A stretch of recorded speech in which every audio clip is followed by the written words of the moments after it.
Magtatapos na yung school year, kaya nalulungkot kayo magbabarkada at magkakaklase kasi siguradong mamimiss nyo yung isa't isa.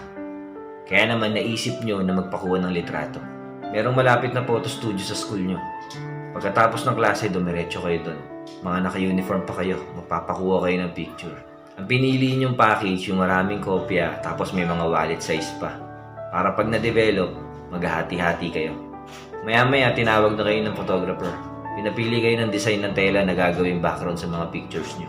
At bago picturean, nagpulbos muna kayo para maganda tingnan. Iba't ibang kuha, iba't ibang posing. After na ilang minuto, na-develop na nga yung mga picture. Naghati-hati kayo ng mga barkada mo. Siyempre, hati-hati din sa bayan.